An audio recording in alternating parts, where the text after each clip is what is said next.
नमस्कार विद्यार्थी मित्रांनो, ABK स्मार्ट स्टडी या आपल्या यूट्यूब चॅनलवरती पुन्हा एकदा तुम्हा सर्वांचे स्वागत आहे। तर आपला रत्नागिरी जिल्हा पोलीस आयुक्तालयाचा पोलीस शिपाई भरतीचा दिनांक 28 जुलै 2024 साली झालेला सेट सीचा पेपर सुरू आहे। तर या पेपरचा या अगोदर आपण भाग 1 पाहिलेला आहे। तर त्याच पेपरचा आज आपण पुढील भाग म्हणजे दुसरा भाग पाहणार आहोत।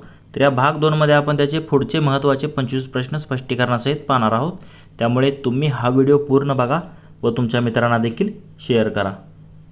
प्रश्न क्रमांक 26 पहा, रघुवीर घाट रत्नागिरी जिल्ह्यातील कोणत्या तालुक्यात आहे?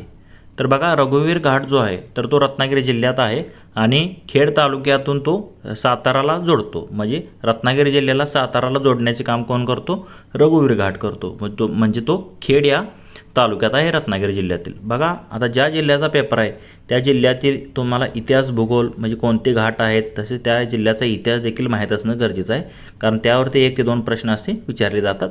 तर खेड तालुक्यात आहे आणि पुढे सातारा जिल्ह्याला तो जोडला जातो। म्हणजे सह्याद्री पर्वतरांगेतील एक महत्त्वाचा असा घाट आहे। पुढे प्रश्न पाहूयात। प्रश्न क्रमांक 27, महाराष्ट्राचे शिक्षण मंत्री कोण आहेत? बघा, 2024 साली झालेला हा पेपर आहे, त्यावेळेचा हा करंट अफेअरचा प्रश्न होता। तर महाराष्ट्राचे शिक्षण मंत्री जे आहे तर ते दीपक केसरकर होते त्यावेळेस।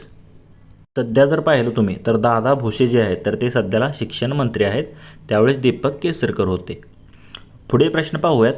प्रश्न क्रमांक 28 पहा। आता खाली 4 विधानं दिलीत बघा, तर या 4 विधानांपैकी आपल्याला चुकीचं विधान निवडायचं आहे। तर बघा, चुकीचे विधान निवडायचं आहे। तर एक विधान आपण तपासून पाहूयात। हे विधान आहे पहा, चंद्रग्रहण पौर्णिमेला होते। बरोबर आहे, प्रत्येक पौर्णिमेला नसते पण पौर्णिमेला होत असते चंद्रग्रहण, आणि सूर्यग्रहण अमावस्येला असते, हे देखील लक्षात ठेवा।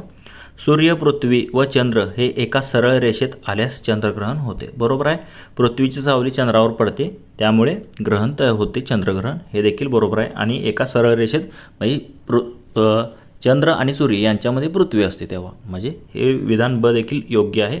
विधान सी बघा, सूर्य, चंद्र व पृथ्वी हे एका सरळ रेषेत आल्यावर चंद्रग्रहण होते, तर हे चुकीचं आहे पहा। तर हे कधी होतं? हे सूर्यग्रहणाच्या वेळेस असं असतं, मध्ये चंद्र असतो आणि चंद्राची सावली पृथ्वीवर पडते, म्हणजे हे अमावस्याला असते। तर हे अमावस्या म्हणजे कशाबद्दल दिलं आहे? सूर्यग्रहणाबद्दल दिलेलं आहे, म्हणून ऑप्शन सी चुकीचं आहे। सूर्यग्रहण अमावस्याला होते। बरोबर आहे, अमावस्याला सूर्यग्रहण असते, म्हणजे विधान सी यातलं चुकीचं असणार आहे, तेच आपलं या प्रश्नाचं उत्तर असेल। पुढील प्रश्न पाहूयात। प्रश्न क्रमांक 29 पहा, सध्याचे लोकसभा अध्यक्ष कोण आहेत? बघा, 2024 साली झालेला हा त्यावेळेचा करंट अफेअरचा प्रश्न होता। तर लोकसभा अध्यक्ष सध्याला आणि आत्ता देखील पाहिले तरी कोण आहेत? ओम बिर्ला हेच आहेत सध्याचे लोकसभा अध्यक्ष, त्यावेळेस पण तेच होते, आत्ता पण तेच आहेत। पुढील प्रश्न पाहूयात। प्रश्न क्रमांक 30 पहा, मराठी भाषेत एकूण किती रस आहेत? बघा, एकूण रस म्हणजे तुम्हाला आता संख्या विचारली, एकूण किती रस आहेत असं, तर एकूण 9 रस आहेत मराठी भाषेमध्ये। तर हा साधा सिंपल प्रश्न होता, एकूण 9 रस आहेत आणि 8 शब्दांच्या जाती आहेत, हे देखील लक्षात ठेवा। पुढील प्रश्न पाहूयात।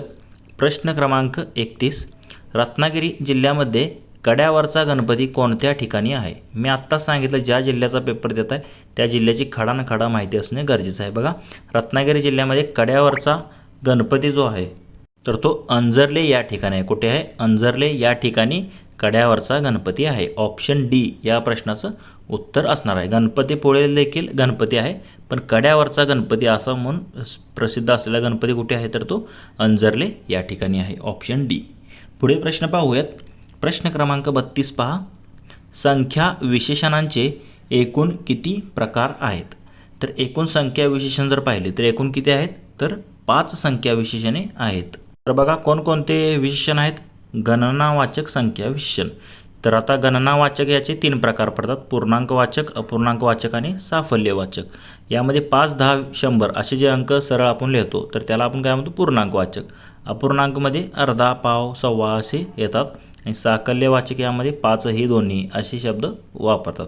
त्याप्रमाणे दुसरा प्रकार आहे संख्यावाचक विशेषणांचा क्रमवाचक संख्या विशेषण। हे जे आहे तर ते वस्तूचा क्रम दर्शवते, म्हणजे पहिला, दुसरा, 5वा, 10वा असा क्रम दर्शवला जातो। तिसरा प्रकार आहे आवृत्तीवाचक। आवृत्तीवाचक यामध्ये जर पाहिलं तर आवृत्ती झाली आहे हे कळते, म्हणजे दुप्पट, तिप्पट, दुहेरी, पाचपट असे शब्द आहेत तर ते आवर्तीवाचक संख्या विशेषणामध्ये असतात. चौथा प्रकार जो आहे तो कोणता आहे? पूर्तकत्ववाचक संख्या विशेषण. यामध्ये काय असतं? जेव्हा वेगवेगळ्या संख्यांचा बोध करून देते म्हणजे वेगवेगळेपणा दर्शवला जातो तेव्हा त्यास पूर्तकत्ववाचक म्हणतात. म्हणजे उदाहरणे काय? 1-1, 5-5चा गट, 10-10चा गट असे जेव्हा आपण वापरतो तेव्हा पूर्तकत्ववाचक संख्या विशेषण घेतो. आणि शेवटचा म्हणजे पाचवा प्रकार कोणता आहे? अनिश्चित संख्या विशेषण. यामध्ये आपल्याला निश्चित संख्या समजत नसते. म्हणजे उदाहरण काय? काही, थोडे, खूप, इतर सर्व. म्हणजे किती आहे निश्चित आपण सांगू शकत नाही, त्याला आपण काय म्हणतो? अनिश्चित. म्हणजे एकूण असे 5 प्रकार पडतात संख्या विशेषणाचे. म्हणून ऑप्शन सी या प्रश्नाचं उत्तर असणार आहे. पुढील प्रश्न पाहूयात. प्रश्न क्रमांक 33 पहा. छत्रपती संभाजी महाराजांचे स्मारक रत्नागिरी जिल्ह्यात कोठे आहे? तर आता रत्नागिरी जिल्ह्याशी संबंधित हा प्रश्न आहे. बघा, छत्रपती संभाजी महाराजांचे रत्नागिरी जिल्ह्यातील स्मारक जे आहे तर ते कसबा या ठिकाणी आहे. कुठे? कसबा या ठिकाणी छत्रपती संभाजी महाराजांचे स्मारक आहे. ऑप्शन ए या प्रश्नाचं उत्तर असणार आहे. कसबा म्हणजेच काय? संगमेश्वर. तर या ठिकाणी स्मारक आहे बघा, कसबा संगमेश्वर. पुढील प्रश्न पाहूयात. प्रश्न क्रमांक 34 पहा. तर आता इथे तुम्हाला काही संख्या दिलेल्या आहेत पहा. 3, 12, 5, 15, 7, 18, 9, 21. तर पुढे कोणती संख्या येणार आहे? तर आता इथे जर तुम्ही पाहिलं 3, 2, 5, 5 आणि 2, 7, 7 आणि 2, 9, 9 आणि 2 किती येणार आहे? पुढे 11 यायला पाहिजे. आणि इथे बघा 12 आणि 3, 15, 15 आणि 3, 18, 18 आणि 3, 21. पण पुढची संख्या विचारलेली नाही, फक्त एकच विचारले म्हणून ते प्रश्नचिन्हाचा काय येणार आहे? 11 येईल. ऑप्शन सी या प्रश्नाचं उत्तर असणार आहे. पुढील प्रश्न पाहूयात. प्रश्न क्रमांक 35 पहा. तक्र या तत्सम शब्दाचा खालीलपैकी तद्भव शब्द कोणता? तत्सम म्हणजे काय? जे संस्कृतमध्ये आहेत आणि तद्भव म्हणजे काय? संस्कृतमधून मराठीमध्ये येताना त्यांच्यामध्ये थोडासा बदल झालेला असतो. तर आता हे जर पाहिलं तर तक्र हे काय असतं? संस्कृतमध्ये त्याचा अर्थ होतो ताक आणि मराठीमध्ये तो ताक म्हणून शब्द आलेला आहे, जो की संस्कृतमध्ये त्याला तक्र असं म्हटलं जातं. म्हणून हा तद्भव शब्द आहे. मराठीमध्ये ताक म्हणून आपण वापरतो. तक्र म्हणजे काय? ताक. चक्र म्हणजे चाक. जसं आहे तसं तक्र म्हणजे ताक आहे. ऑप्शन डी या प्रश्नाचं उत्तर असेल. पुढे प्रश्न पाहूयात. प्रश्न क्रमांक 36 पहा. तर इथे गणितावरती आधारित प्रश्न काय दिलेला आहे? 12 किलो आंब्यांची किंमत 1320 रुपये असेल तर 7 किलो आंब्यांची किंमत किती? तर आता सुरुवातीला तुम्हाला 1 किलो आंब्याची किंमत काढावी लागेल. 1 किलो आंब्याची किंमत काय होणार? एकूण 1320 भागिले हे 12 करावं लागेल. 12 एक्के 12 उरले 1 वरून घेतल्यावर 12 एक्के 12 वरचा 0 म्हणजे किती आली? 1 किलो आंब्याची किंमत आली 110. आपल्याला 7 किलोची काढायची आहे. म्हणजे 110 गुणवले काय करावं लागेल? 7 करावं लागेल. 11 7 77 आणि वरचा 1 0 किती आलं? 770. म्हणजे 7 किलो आंब्याची किंमत किती असणार आहे? 770. तर पर्याय क्रमांक एमध्येच याचं उत्तर दिलेलं आहे. पुढील प्रश्न पाहूयात. प्रश्न क्रमांक 37 पहा. खालीलपैकी कोणता शब्द समुदायवाचक नाम नाही? म्हणजे समूहाचा ज्याच्यातून अर्थ व्यक्त नाही होत नाही असं नाम आपल्याला इथे ओळखायचं आहे. बघा ऑप्शन ए मध्ये काय दिलं आहे? वर्ग. बघा विद्यार्थ्यांचा वर्ग म्हणजे इथे जर पाहिलं तर हे समुदायवाचक नाम आहे वर्ग. त्याप्रमाणे कळप आहे, धड आहे, हे देखील काय आहेत? तर ते समुदायवाचक नाम आहेत. पण कापड हे काय आहे?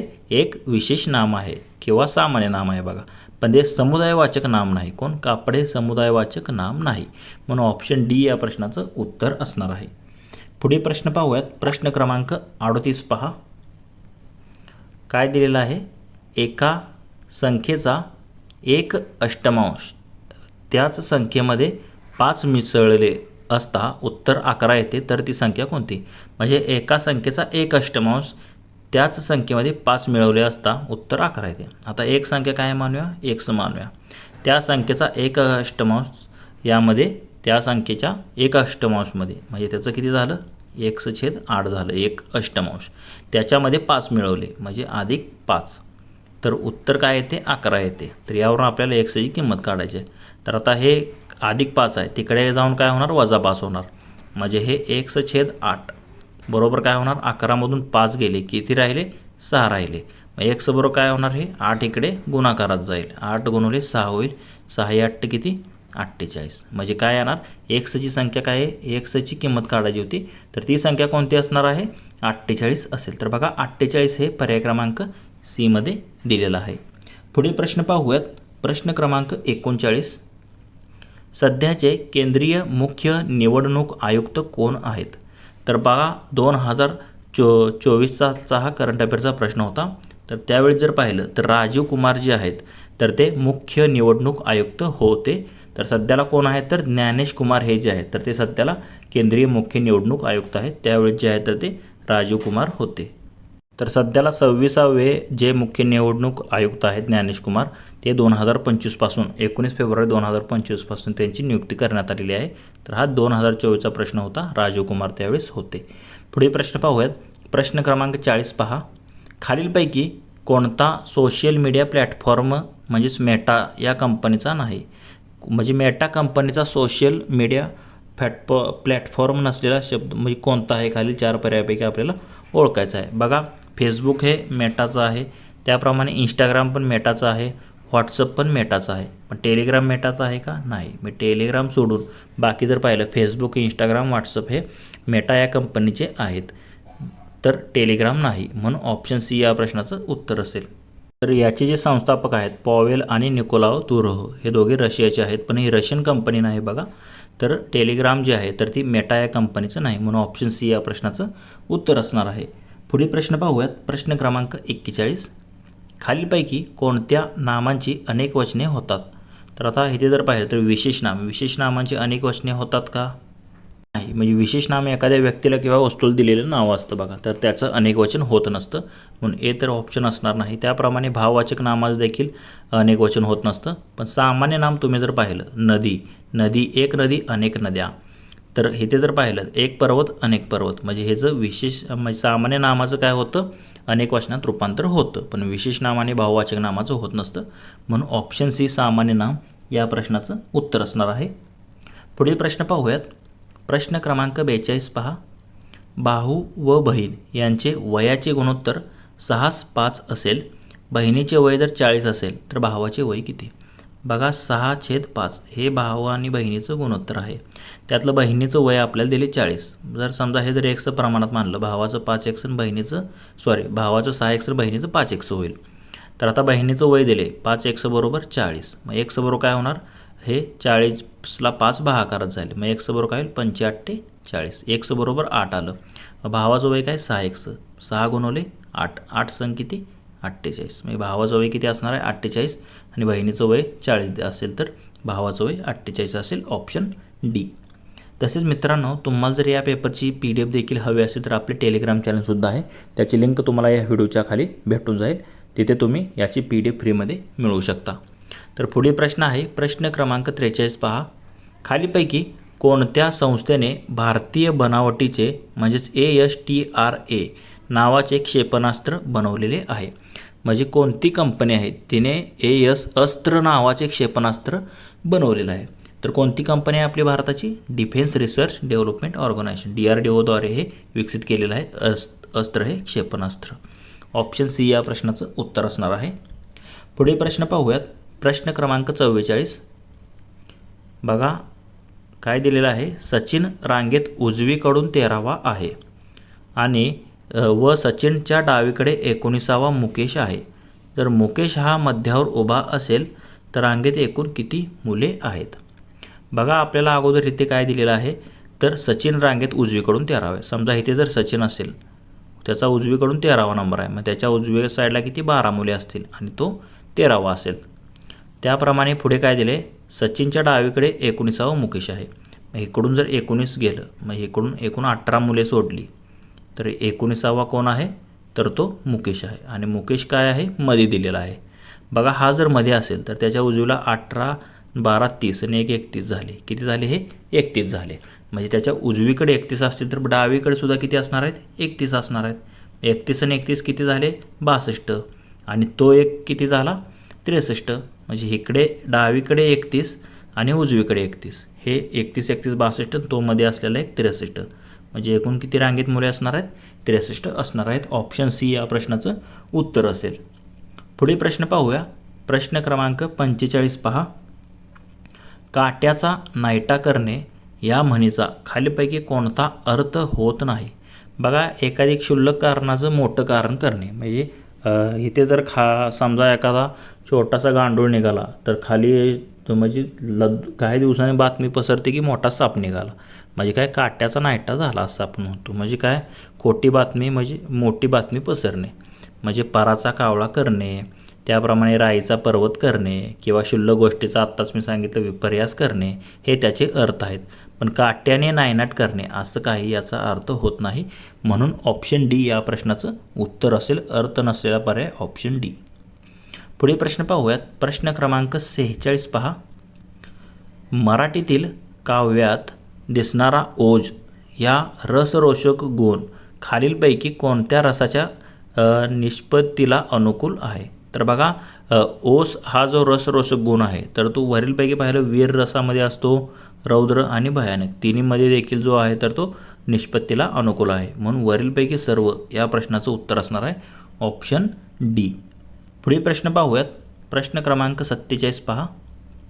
मोना पंकजला म्हणाली, तुझी सासू माझी आई आहे, तर तुझे वडील माझ्या वडिलांच्या नात्याने कोण असतील? बघा, मोना आहे ती पंकजला म्हटली आहे, तर ही मोना आहे आणि हा पंकज आहे. तर ही मोना पंकजला काय म्हणते? तुझी सासू म्हणजे त्याची सासू, त्याच्या बायकोची आई ही माझी आई आहे. म्हणजे ही मोना कोण झाली? मग त्याची पंकजची बायको झाली. मग तुझे वडील माझ्या वडिलांच्या नात्याने कोण असणार आहेत? आता ह्या पंकजचे वडील हिच्या वडिलांचे कोण असणार आहेत? तर ते व्याही असणार आहेत. म्हणजे हे व्याही कशामध्ये दिले बघा, तर ऑप्शन सी मध्ये दिलेलं आहे. त्याच्या प्रश्नाचं उत्तर असेल. पुढील प्रश्न पाहूयात. प्रश्न क्रमांक 48. खालीलपैकी कोणता विभक्तीचा प्रकार आहे? बघा, विभक्ती प्रकार असलेला शब्द निवडायचा आहे. तर इथे जर तुम्ही पाहिलं, अष्टमी विभक्ती प्रकार आहे का? नाही. नवमी नाही, दशमी नाही. अष्टमी, नवमी, दशमी अशी काय नसतात. संबोधन असतं बघा. संबोधन, हाक मारणे ज्याला आपण म्हणतो, ऑप्शन डी मध्ये दिलेलं. प्रथमा, द्वितीय, तृतीय, चतुर्थी, पंचमी, षष्टी, सप्तमी आणि अष्टमी नसते तर तिथे संबोधन असतं. ऑप्शन डी या प्रश्नाचं उत्तर असेल. पुढील प्रश्न पाहूयात.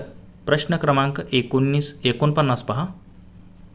बोली भाषेतील अगोट खरेदीचा अर्थ काय? बघा, अगोट खरेदी या बोली भाषेतील एक शब्द आहे. अगोट खरेदी, ज्याला आपण काय म्हणतो?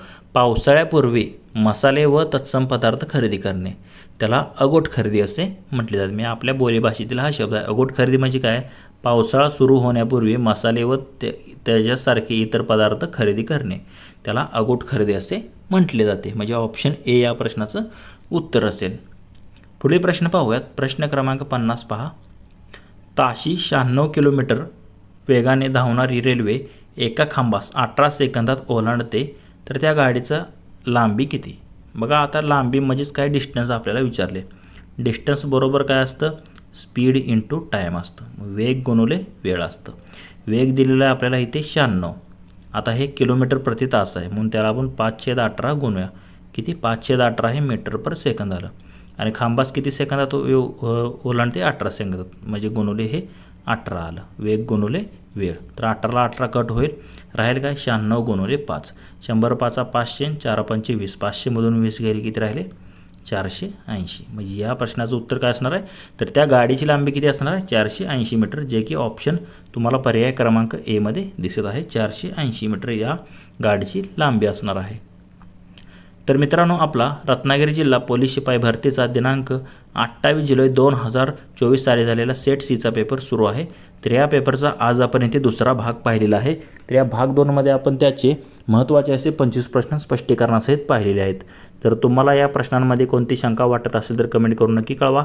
तसेच हा जर व्हिडिओ आवडला असेल तर लाईक करा, तुमच्या मित्रांना देखील शेअर करा व असेच जर नवनवीन व्हिडिओ तुम्हाला हवे असतील तर आपले YouTube channel ABK smart study subscribe करा व समोरील बेल आयकॉनवर प्रेस करा. धन्यवाद मित्रांनो. जय हिंद, जय महाराष्ट्र, जय महाराष्ट्र पोलीस.